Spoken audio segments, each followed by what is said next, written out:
the Air Force ManTech program is really focused on driving affordability into our weapons systems, manufacturability into our weapons systems.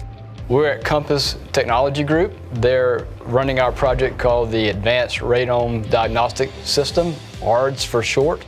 What we have found is with the manual tap tests that the depot typically uses, we don't discover problems with the radomes not being properly repaired or missing areas that need to be repaired until we get out to test in the field after the depot. And then we have to do rework, and usually leads to 80 hours plus of rework that needs to be done.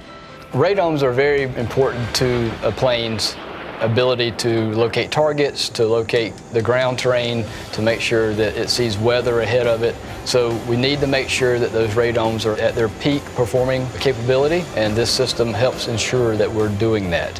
This system will allow us to test the performance midstream or even at the beginning to give us a baseline to know how to best make those repairs.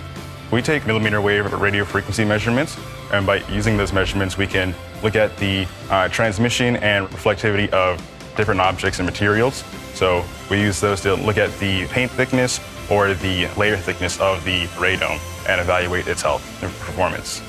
This is about the third year of the project. It started off as a handheld unit that we were using to measure radome transmissivity. We transitioned that to a robot, and now what we're doing is using that data to go do further testing and proof of concept on radomes. The ManTech program is important to innovation because they pull technologies that are in the development stages.